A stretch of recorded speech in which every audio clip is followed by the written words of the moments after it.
she runs. Okie dokie, just trying out my new handy dandy torque wrench. It's a 17 mil bolt on the flex plate bolts. Went ahead and torqued them down. The first round they went at 54 pounds and then torqued it again to 64. So I went ahead and did that, got it nice and tight. That thing ain't going nowhere. The key thing to do is get a big screwdriver like this one, stick it through one of the torque converter bolt holes, and also have it go through the starter hole. Hold the screwdriver while you torque it down, that way you don't wedge this in there and maybe ruin your flex plate or your starter hole. Also got a new little steel hose cutter. I don't know where my little guy went, my mini, but I bought that one for the same price I paid for the mini one. And we got our new transmission cooler hooked up, with the exception that I am missing a clamp. I need to get one right here, and maybe a couple more just to ensure that good connection. Well, all I have left to do is to torque the bell housing bolts. I got to get my transmission guide and look through and see what they want. I have a feeling it's probably about 70 foot-pounds, so I'll need to strap the transmission to something, preferably a piece of wood. But I'll go ahead and do that, torque it down, and I might even tinker with the other side and put the other KYB shock in there. Tomorrow I got my lead coming over. He's gonna help put this transmission in. Now hopefully tomorrow we'll have this thing running, because I would love to get this out on the highway and see how she does.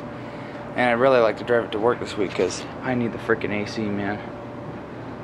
The truck's nice and all. It's not doing that bad. It's doing good on gas mileage. You know, I can go about almost 2 weeks without having to fill up, or go 2 weeks before I have to fill up, which is about what I get on the Explorer. It cost me 40 bucks to fill it, but I need the AC, and I haven't had the cash or the time to fix the AC on the truck because I've been working on this guy. The AC on the truck is next. Okay, boys and girls, school's in session. Let's see what our torque converter housing to case bolt specification should be. Looks like it's 27 to 38 foot-pounds. Well, I think we got her. She's a little bit tighter than she was now. Love that thing. We got her around 38 foot-pounds, so we'll go ahead and put our torque converter back in, and yeah, we'll be ready to go. Alright, she's in. You want to make sure that you twist this and make sure it goes in all the way. Let's rub it on the case, that's what that sound was. She's in all the way. You should clunk about 2-3 times. That's how you know she's in. Hopefully our dipstick tube will go in there. Or else we're gonna have to do a little bit of beating. Should go in there. I might use some RTV and slam it in there. It's kind of what they did here. You can't see it, but we resealed it. This is supposed to have a heat shield here, but the heat shield I have is damaged, and this one didn't have one, so I don't know.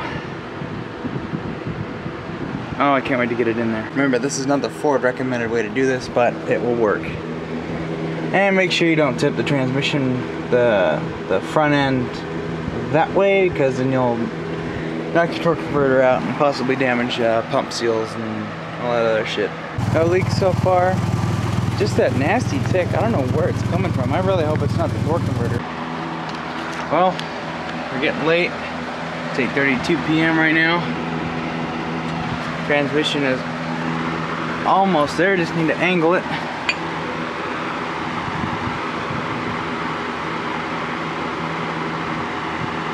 Yep. Yep. Hopefully I got that flex plate in the right place. I think it only goes in one way. If you turn around the other way, it's not gonna fit. Okay, it's getting dark out. I got the transmission almost up in there.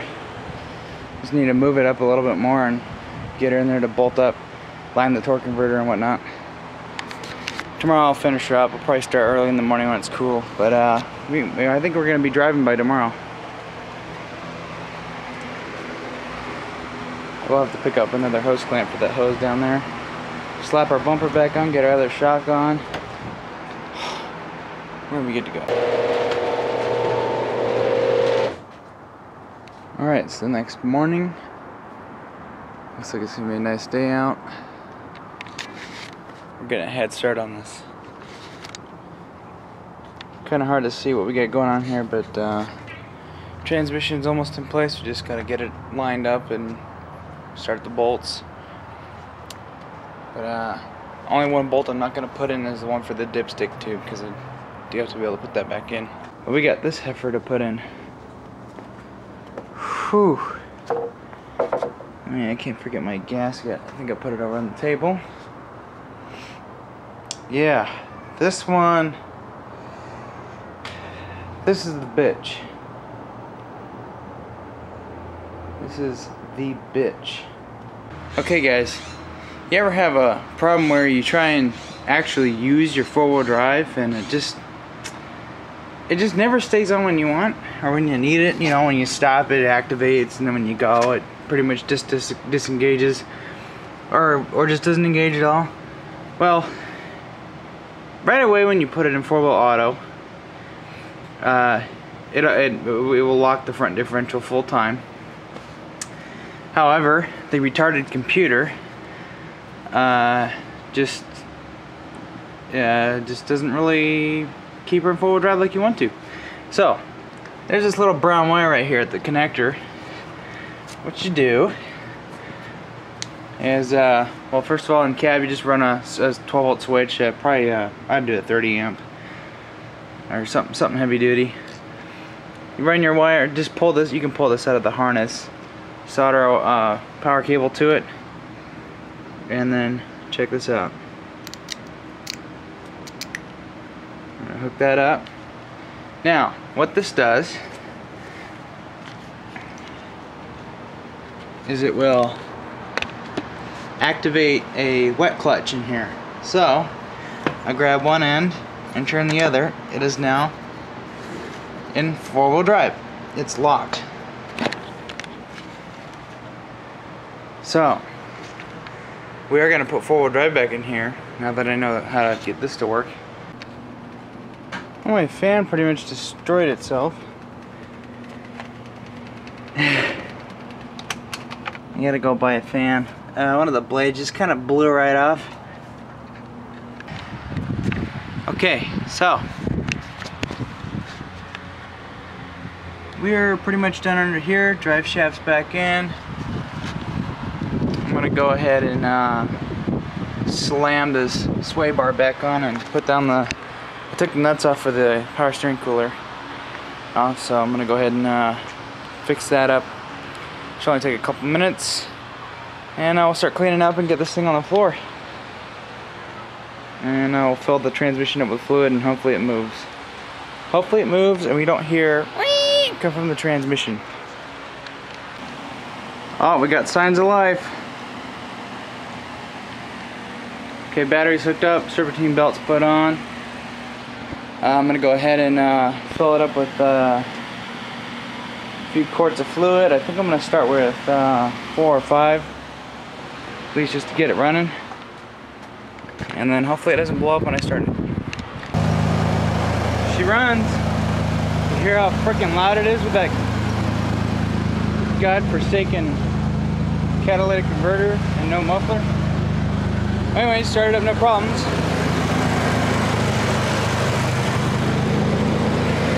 Seems to be running fine. Let's see. Just have the brake. No check engine light. I remembered to plug in my O2 sensors this time. There's no blinking OD yet. I hope there's no blinking OD. Anyways, I'm gonna see if she'll move. Okay, she's running and driving and shifting a whole lot freaking better.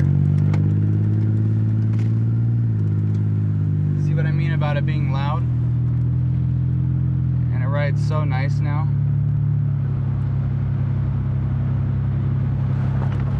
Oh, that's so much better. I'm liking the KYBs already. Well, let's get her on the road and get the valve lean and do a transmission fluid check.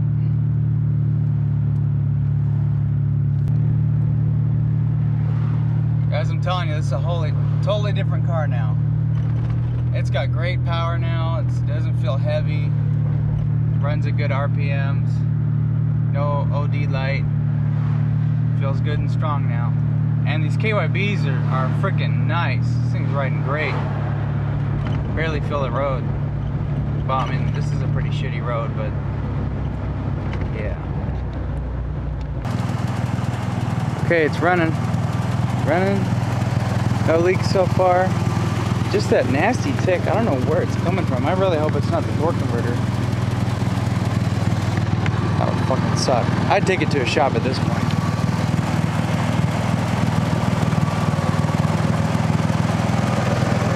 Got our new awesome cooler. Oh yeah, it's a lot cooler than it was before.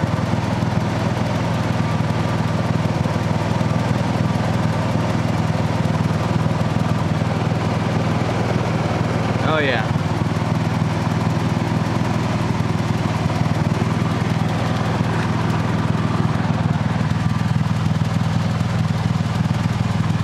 That's from the cooler line up here.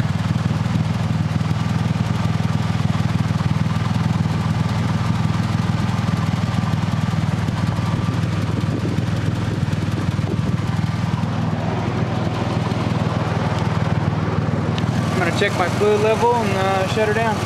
Put the front bumper on.